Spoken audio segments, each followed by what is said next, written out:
Salut à tous, c'est Rosa de Meman. Moi je vais vous présenter une vidéo du compte à rebours, faite à 4, avec mon panda, mon Feka, mon Iniripsa et mon Yop. Donc je lance la vidéo déjà faite. Donc il faut d'abord faire attention au placement pour bien être placé en mode fraction et armure. Et faire jouer le Feka en premier, je vous expliquerai pourquoi après. Donc là je place tout le monde. Et de préférence mettre des résistances terre et eau pour le compte à rebours. Et le panda mode full vie vu que il ne fait que vulner et placer dans ce combat. Donc il pose d'abord une petite glyphe. Et si on commence dessus, bah on meurt en fait. Mais on peut terminer dessus, ça fait rien. Donc là je suis coincé, donc je vais me stabby. Pour pouvoir porter le compte et le lancer plus loin. Pour pas être embêté pour fraction et armure.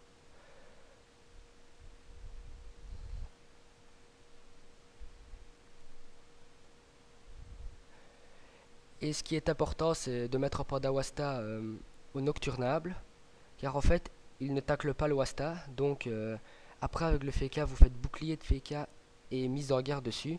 Et il devient donc intouchable, on va dire, vu qu'il a 110% de résistance. Et il ne meurt jamais. Donc le nocturnable, il ne vous touche pas de tout le combat. C'est ça qui est une bonne technique. Donc là j'ai fraction et armure. J'ai fait une maîtrise aussi. Avec les nids, je vais surtout soin. Parce que c'est très important. Malgré qu'on a fraction. Et je vais me prév vu que j'ai pas beaucoup de vita sur les nids. Et le grand duc qui met beaucoup d'érosion aussi. Donc avec le yop il faut commencer. Faites une puissance et de préférence faites colère de yop directement dessus. Comme ça bah, vous verrez qu'après vous pourrez trêve lorsque vous n'aurez plus fraction. Et puis relancer la coco juste après. C'est pour ça qu'il faut faire jouer le Feka après le panda. Comme ça la trêve part et les nids et le yop peuvent taper correctement.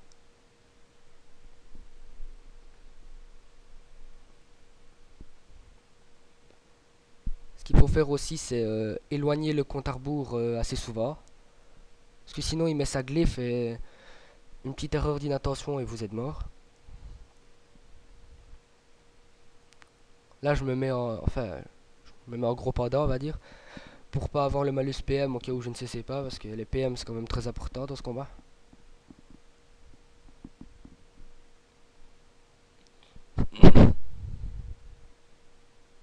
Regardez ce que je vais faire là. En fait, j'essaye de me mettre en ligne droite et de calculer pour pouvoir bouclier FK le panda Wasta et mise en garde. C'est vraiment très important dans ce combat. C'est vraiment ça qui peut vous faire gagner le combat en fait. Donc voilà, là il est à 110% de résistance. Donc le Nocturnable il va pas bouger. Vous verrez tout le combat il va rester là. C'est juste à la fin que le panda Wasta il va mourir. Le grand duc qui fait très très mal quand il a de moins en moins de vie. Et le Nocturnable aussi vous met un état soignable. Donc c'est ça qui est assez chiant et c'est pour ça qu'il faut le coincer. Sinon, bah, vu qu'ils font très très mal, là, petit fail, j'ai pas compté les cases.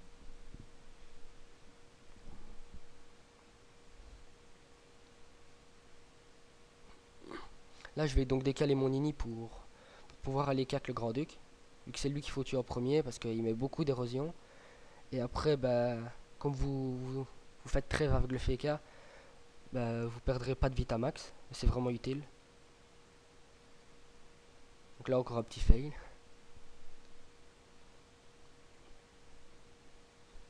Car en fait, quand on est au corps à corps et qu'on tape un ennemi au corps à corps, ça change encore le pi, donc on doit taper encore autre part et c'est la galère.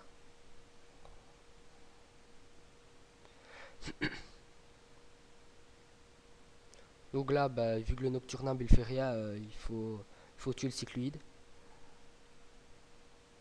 Je vais surtout essayer de virer tous ceux de la ligne, sinon il va mettre la petite glyphe. Et ça va être assez chiant. Ah bah non, en fait je le pousse. C'est mieux. cycloïde qui est, enfin, qui est en état déplaçable et enfin, ou alors en état lourd, je ne sais pas. En tout cas, on peut pas le pousser, bah, ni le porter. Et il tacle assez bien, donc ça c'est chiant qu'on a son cac avec un allié derrière comme là.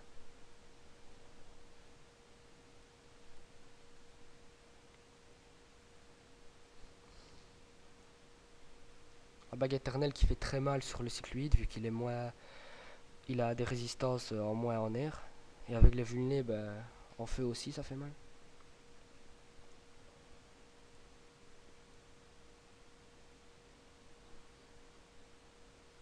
Faudra, je vais foutre un coup d'épée maudite.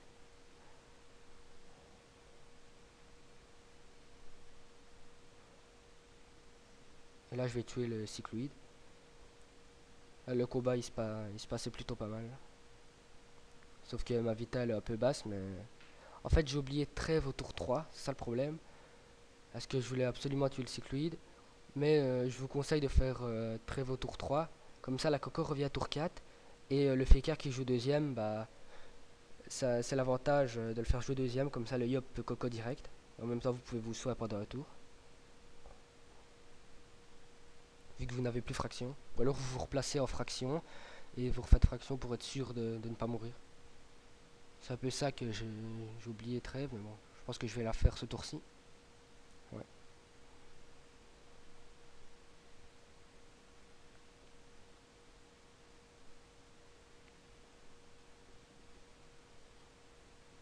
Là il faudra soit vraiment beaucoup, vu la vita de mes persos, enfin surtout le yop et le panda.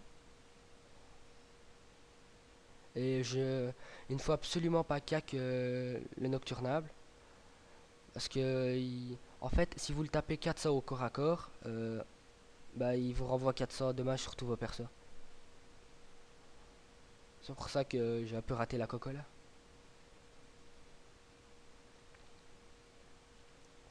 Donc n'oubliez surtout pas d'éloigner le compte à rebours chaque tour. Parce que sinon il fait quand même, fait quand même assez mal au cac.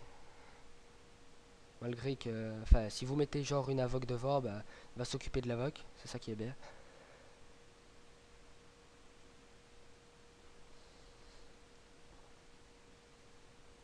Normalement là, je vais faire un petit fail. Ouais. Donc ça passe mon tour vu que j'ai tapé dans un décor. Là, je vais encore me soigner parce que la vita de mon yop elle est vraiment pas terrible.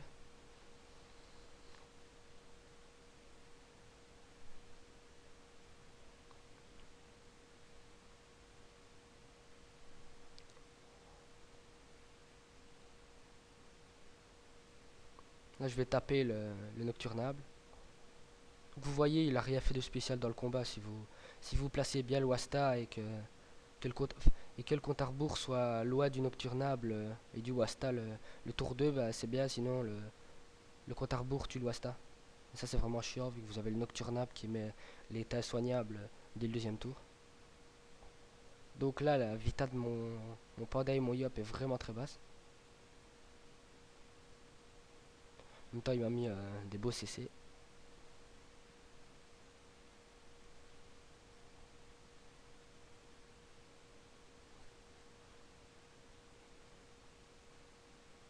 Là, je vais bouger mon FK parce qu'en fait, le nocturnable s'attire dans votre ligne. Enfin, s'attire contre vous, quoi. Donc là, il aurait tué mon FK. Enfin, non, il se sera tiré sur mon FK. Il aurait tué mon panda et mon yop. C'est pour ça que j'ai un peu bougé tout le monde. En fait, je ne fais pas les armures maintenant parce que après, vous verrez pour les boosts, vous vous boostez dans un tour impair. Vous verrez pourquoi après. Parce qu'en fait, on peut le taper que le tour pair. Donc, il faut se booster un tour impair et puis vous lancez Coco le tour impair aussi. Vous donnez toutes les boosts, toutes les armures, fractions et tout ça. Et puis, bah, le tour après, vous tapez à mort le compte. Puis le tour encore d'après, vous pouvez pas taper le compte vu qu'on peut le taper que les tours pairs. Donc, vous faites trêve et vous vous soignez, vous faites altruisme et tout ça. Et vous vous reboostez limite. Et après, et après vous avez donc la coco. Et là, vous tuez le compte à rebours facilement, quoi. Même sans coco, je pense que c'est facile à tuer. J'ai un peu galéré dans ce combat, j'ai un peu fait n'importe quoi. Surtout la trêve du début qui a fait mal.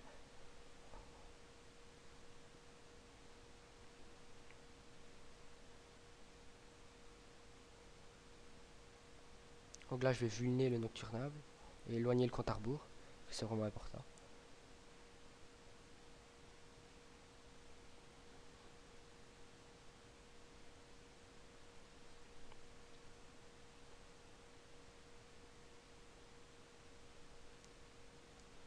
Là par contre je vais vraiment avoir enfin, pas un coup de chance, mais ça va vraiment être tendu. Ça va jouer à peu de vie près.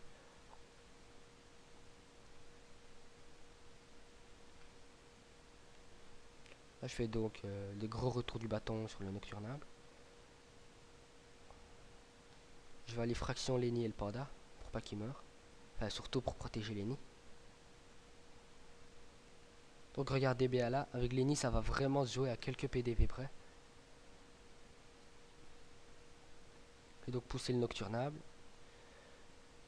Je maîtrise pas parce que si je remaîtrise, bah, je sais pas si je l'aurais tué en fait. Et vu qu'il m'a mis état soignable, j'aurais pas pu me soigner, donc Lenny était mort. Donc là c'est vraiment, il me reste juste 4 PAP pour pouvoir me reconstruire.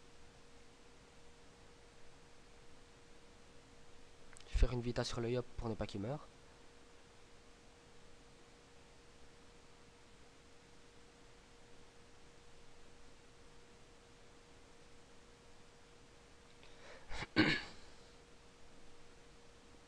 Donc là, le compte à rebours, il met des gros dommages. Ce qui est un peu embêtant, c'est que Lenny, il est en état soignable avec la reconce, donc ça va... Je pense qu'il va mourir vers la fin du combat. Mais c'est pas très grave vu que j'aurai la coco. Donc là, j'éloigne le compte à rebours le plus possible. Je pense que je vais lui mettre un Wasta. Je vais faire un petit fail, je vais le mettre sur la glyphe, enfin sur le glyphe. Donc s'il aurait commencé dessus, bah, il serait mort vu que c'était son tour de jeu.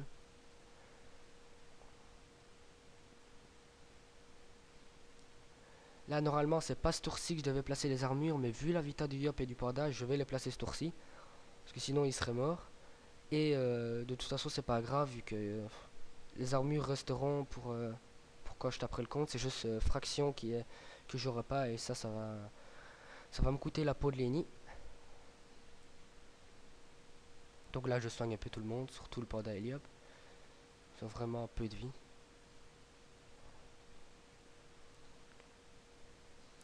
Je vais faire 2 épées divines pour me booster. Une maîtrise d'armes. Et je vais intimidation le panda pour que le compte à rebours tape surtout les persos devant et pas le panda. Vu qu'il n'a pas les armures, je me suis débuff le tour d'avant. Pour pouvoir placer le compte à rebours surtout.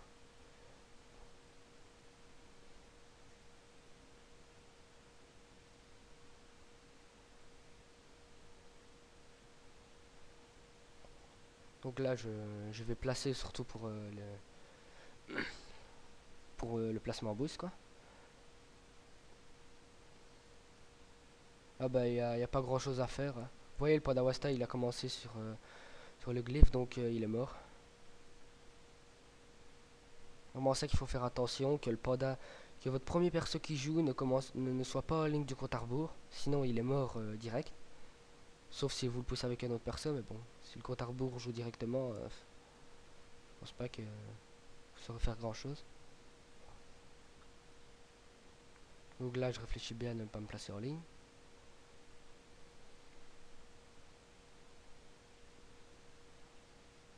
Là, je lance Coco pour l'avoir 3 tours après, quand je le retaperai quoi.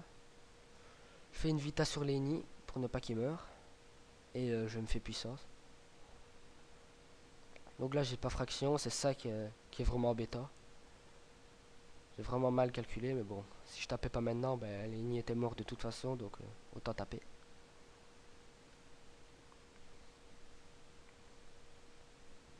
Donc là, il faut bouger l'état du compte à rebours. Donc en fait, il faut que quand vous tapez le compte à rebours déjà, si vous le tapez, il change de place par rapport à combien de cases il était de vous, quoi. Donc là, il était devant. Et si j'aurais tapé et qu'il n'y aurait pas le fécal, il aurait quand même changé de place, il serait mis derrière. Donc en fait, il faut mettre quelqu'un derrière. Genre, vous l'aurez mis à 2 cases. À 2 cases, ça aurait été pareil, mais il faut que le fécal compte à rebours soit à 2 cases. Pour qu'il échange la place avec un de vos alliés. Et c'est là que l'état il se bouge. Vous voyez, là, il change de place quand même.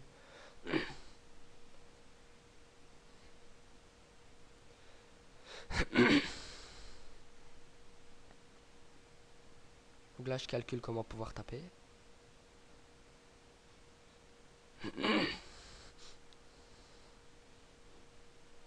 Donc là, je tape encore le compte à rebours pour essayer de le tuer, vu que Lenny, il est mort.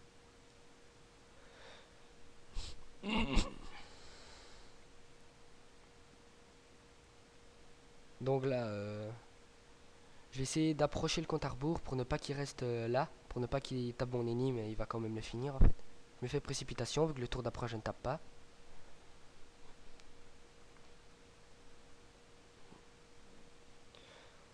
Donc là, bah, je le tape le plus possible. Je vais faire un petit fail, par contre je vais taper mon ennemi. Ah, c'est vraiment pas fait exprès. Donc l'ennemi va mourir, c'est pas très grave, vu que je vais faire trêve de toute façon.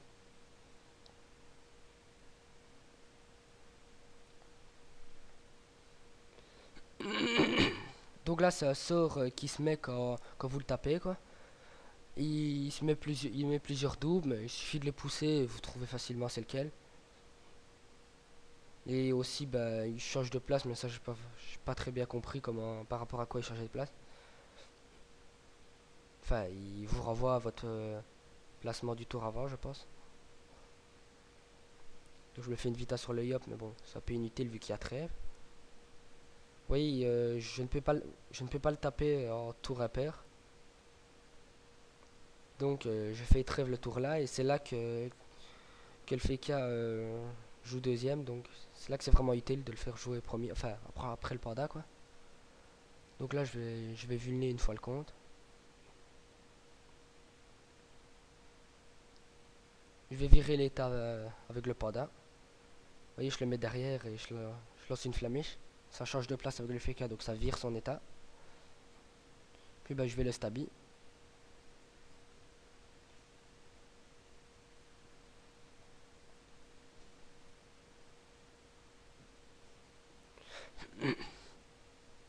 Donc là, bah, je vais taper le compte à rebours à max. Et là, je ne vais pas le taper parce que sinon, il aurait été trop loin pour que Liop le tape. Ah oui, et quand le compte à rebours change de place, il faut faire attention que si vous tapez trop près d'un mur et que lui tombe dans un mur, bah, le combat il est fini, vous mourrez tous. C'est ça qu'il faut vraiment faire attention à quand vous tapez où il est. Donc voilà, ça c'est un peu mal passé, mais j'ai géré.